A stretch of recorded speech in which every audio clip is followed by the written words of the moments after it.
Hello, and welcome to a very special bonus episode of Allegedly Astrology. We are out here getting ready for season 5, but if you're new here, each week we break down the astrology that happened during some of the biggest scandals and events in history. And today, you not only get a bonus episode, but we are announcing a very exciting new launch of our Patreon. Yay! Patreon. Okay, thank you guys for listening. And if you like what we do and you want to support us even more, you can subscribe to our Patreon. For $5 a month, you'll get at least 2 extra bonus episodes. And that's where all of our Sinistry episodes will be forever and ever. You can also leave us a 5-star review and subscribe on whatever podcast platform you listen on. And if you leave us a review on Apple Podcasts or Spotify and DM us a screenshot of that review, we'll make you a custom meme of your big 3 and send you a quick write-up about it. They are very popular and very funny. We also have cool Allegedly Astrology merch on TeePublic, so just go over there and check it out and buy some if you'd like. Buy some. I mean, people have been. I was surprised. I looked and I was like, ooh, some people have discovered it, yeah. And I love you for that. Same. So we're also all over social media. You know us, you follow us, but if you haven't, now is your chance. We're Allegedly Astrology on Instagram, Reddit, Hey Hero, and TikTok, and Allegedly Astro on Twitter. And you can visit our website, allegedlyastrology.com, to learn more about us and the show, and book a reading with me, Dana, and check out our charts and transcripts for some select episodes. So with that, let's get into today's topic. Dana, what are we discussing today? Today, we're talking about the meteoric revival and global success of Kate Bush's song, Running Up That Hill. And this was requested by a fan, Sarah, and another person who we just don't know. We lost you in the DMs. There's no search function. Instagram needs to make a better search function. We're sorry, but DM us if this was you, because we want to thank you, because we are very jazzed about this episode. So if you have something you want us to cover and you also want to get name dropped, we swear we will not forget anyone after this. Please DM or email us the topic you want to hear. So if you don't know about Kate Bush, her song released in 1985 called Running Up That Hill recently raced up the charts around the world and created a whole new generation of fans, thanks to Netflix phenomenon Stranger Things. So let's learn a little bit more about the astrology behind both her and the song.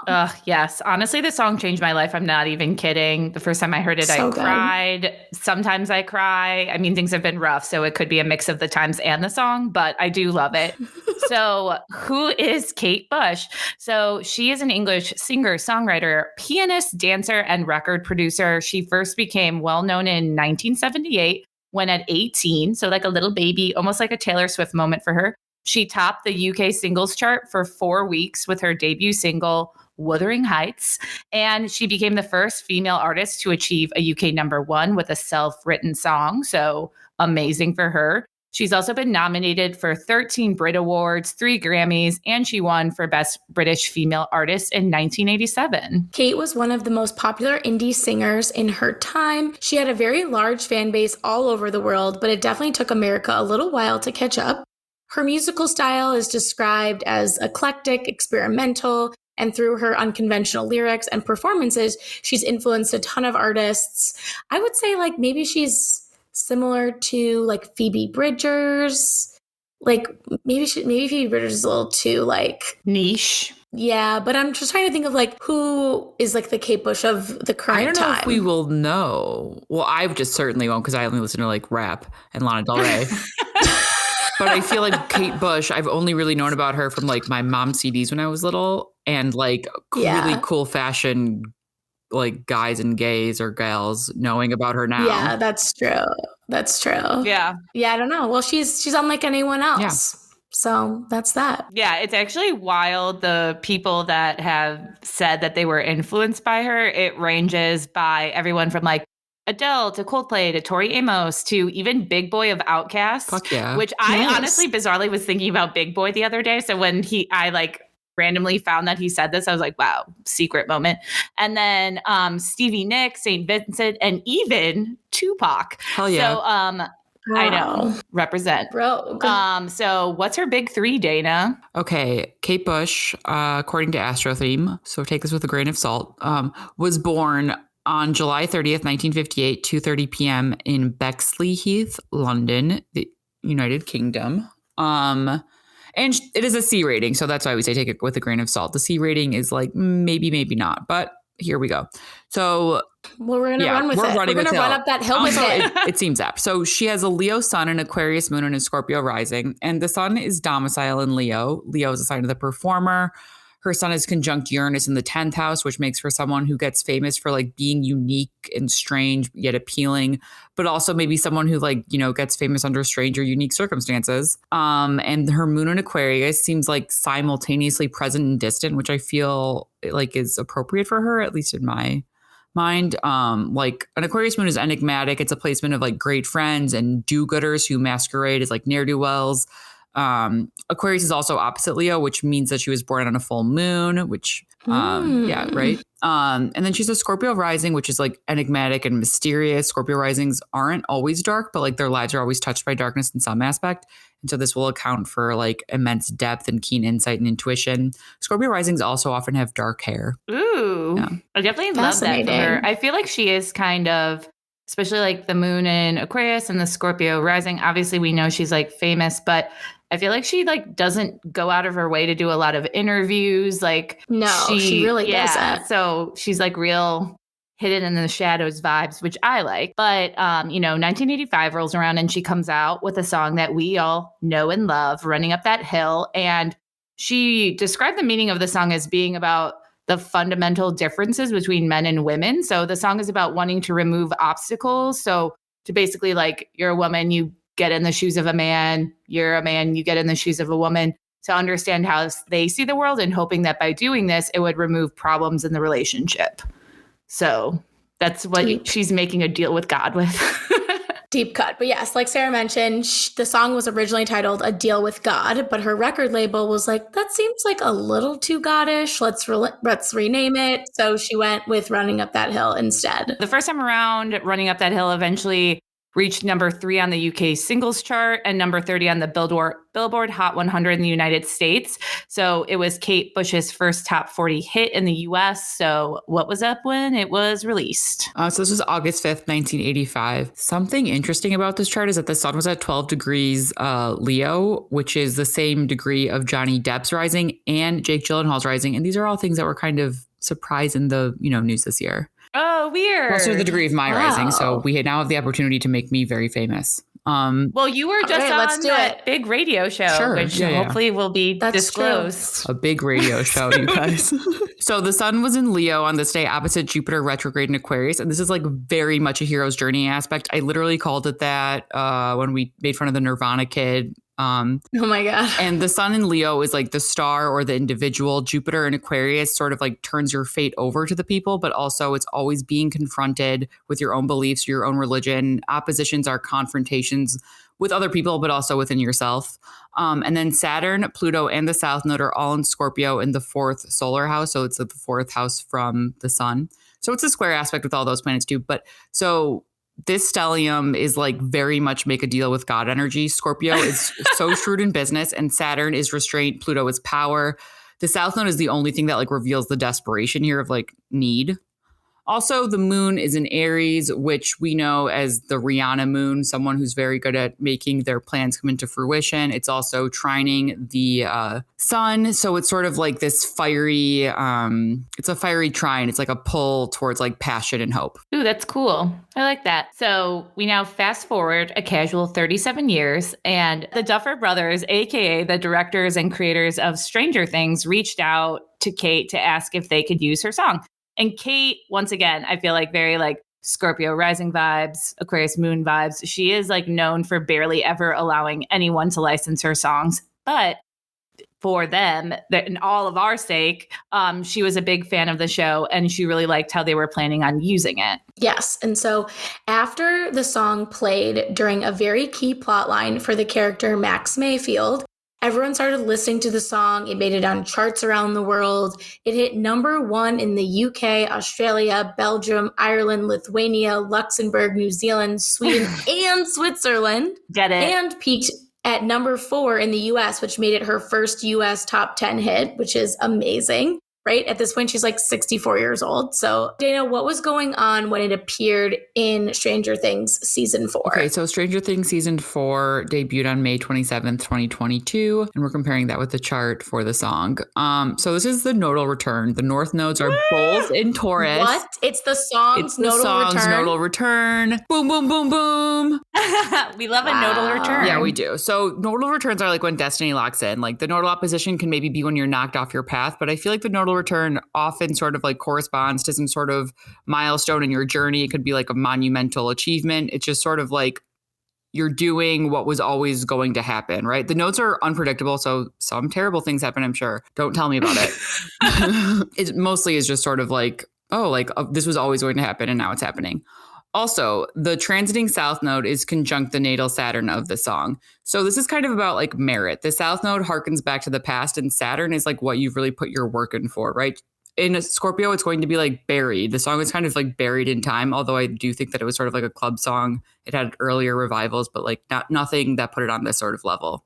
And so this is sort of like, again, maybe it's like making the deal with God and now it's all coming true. We can think of that as a nodal return. And then also Uranus is conjunct the natal north node. So this is like a huge surprise for like what was always to come too. It's sort of like the future that you don't really see coming. If Uranus crosses your north node, like I'm sure something is always going to be like, it's just what you cannot predict will occur. And then in this case, it's lucky because Uranus and Taurus has been sort of a shit bag. But I mean, how could she ever predict it? Like, what if you told her in 1985 that a TV streaming service called Netflix would be doing a like psychological sci-fi thriller series based on the era that the song was children in Indiana. Yeah. So this was Kate's first #1 song since 1978. And when she reached #1, she broke 3 records, the longest wait between #1s in the history of the UK chart, the longest time taken between a song's release and it reaching #1, and the oldest female artist to reach #1. So crushing it. And she was super surprised by all the attention. She definitely thought it would get a few listens, but never imagined it would be anything like this. And she described it as just extraordinary and quite shocking, really. Love that. I don't know. How's my English accent? Pretty bad. Honestly, whatever. I would say it sounds like you could be on like a Hogwarts ride. Yeah, I've been listening or watching Harry Potter, and I feel like that I would believe it. Well, it's also crazy too that she's still that high up in the charts because there have been some pretty big releases while this has been happening. Like, I mean, it's been a month. Yeah, and it is holding strong. So this is obviously a really big time for Kate being back in the public eye. So what's going on with her chart specifically? So as a Scorpio rising, the South Node is currently in Scorpio. The South Node is transiting her first house and her ascendant, which is like her. It's basically sort of bringing the past back and like putting her on the stage, right? It's like getting hit with the past that you don't really expect.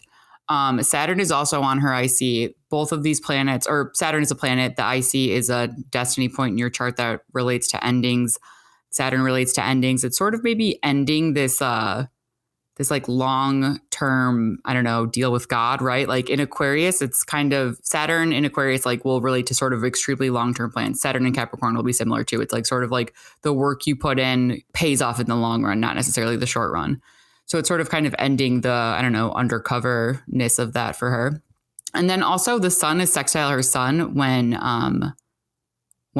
Stranger Things debuted. And this is just like a really great aspect, especially for someone whose sun is in Leo, you know, ruled by the sun. And then the sun in Gemini is sort of like, hey, like, let's get everyone talking about this. A sextile is sort of an aspect that is like two people who like really want to work together. It's teamwork. So it's sort of like probably like word of mouth, and like Gemini talking a lot puts her on the forefront and sort of like in the spotlight. And then what I really like is that the moon, Venus, Mars, Jupiter, and Chiron are all transiting her natal south node. So again, we have this like dual south node shit going on.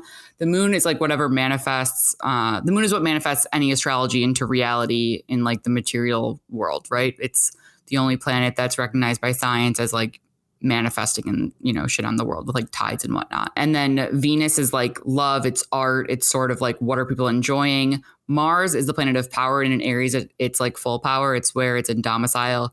Jupiter is goodwill. It's like belief, faith, hope. It's God.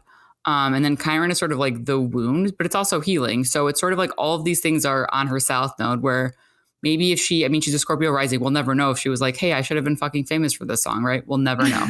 But if she ever thought that this would be the time where she's like, hey, I fucking did it. Well, obviously Stranger Things played a huge part in the revival of this song. So we just sort of looked at the release date of this particular Stranger Things season, but let's go back to the inception of Stranger Things and do a little biwheel between the inception of the show and the release date of Running Up That Hill. Okay, so the show debuted on July 15th, 2016. And I did the midnight chart for New York, so it's an Eastern chart. And so Mars and the moon were in Scorpio conjunct Saturn. And that's interesting because Mars retrograded into Saturn that year, or Mars retrograded into Scorpio that year. So it's sort of like whenever Mars retrograde, like it's like going through the past. So it's sort of going through the past with this song too, right? It's like maybe bringing it up. And then Saturn is just, whatever's like cemented in time forever. Saturn and Scorpio is like digging it up. Mars is like the tool that digs. Also, Saturn is conjunct natal Uranus. So Saturn is again sort of like the planet that gives merit, it's hard work, and it's sort of like pulling out the shock and surprise. And Sagittarius too, it's kind of like big talk, if that makes sense. Ooh, big talk. Love that.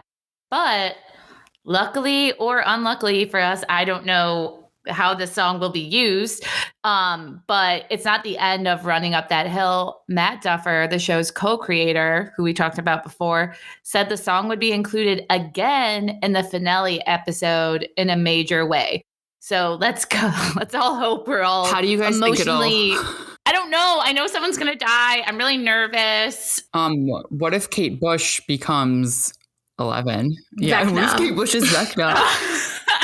Yeah, this is honestly crazy, but I just want to go back really quick and remind everyone of what Dana said in the beginning, which is crazy, is that when she described Kate Bush's sun sign, which is Leo, talks about the sign of the performer, as well as someone who gets famous for maybe being a little unique and strange or getting famous under strange circumstances. Oh, weird. Again, not just strange circumstances, but strange. The word strange, Stranger Things. Next, Dana mentioned her moon is in Aquarius, which seems simultaneously present and distant, which if you watch Stranger Things, that's pretty much the whole plot of the show. The present is also distant, the upside down. I didn't even do that on purpose. Forth. Crazy. Then she has a Scorpio rising, which is like mysterious, like their lives are touched a little bit by darkness. Like it would make sense that like a super dark, creepy show that's like, very a little off kilter. I don't know. It just makes sense that would be sort of something that propels her. So it all kind of makes sense. It takes concepts that are like weird or spooky, otherwise things that would be like very much like a tinfoil hat Reddit user, but It makes it like very appealing. I mean, we also watch it as fiction, just sort of like it makes the strange into appealing. So that's sort of, I guess, yeah, I just said what you just said. She was born for this.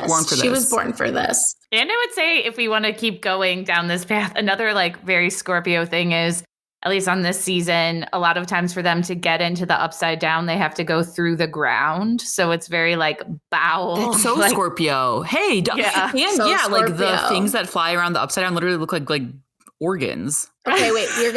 We don't want to do any spoilers for anyone that hasn't watched, so we're gonna stop there. But we will be back in the next few weeks with season 5. But in the meantime, I know you just can't wait that long. You can sign up for our Patreon for a wee $5 a month. Please patronize our art. Please patronize us. I love to be patronized. No, you don't. Except in this situation. Yes. Except in this scenario. With that, I'm Elise. I'm Dana. And I'm Sarah. And this is Allegedly Astrology.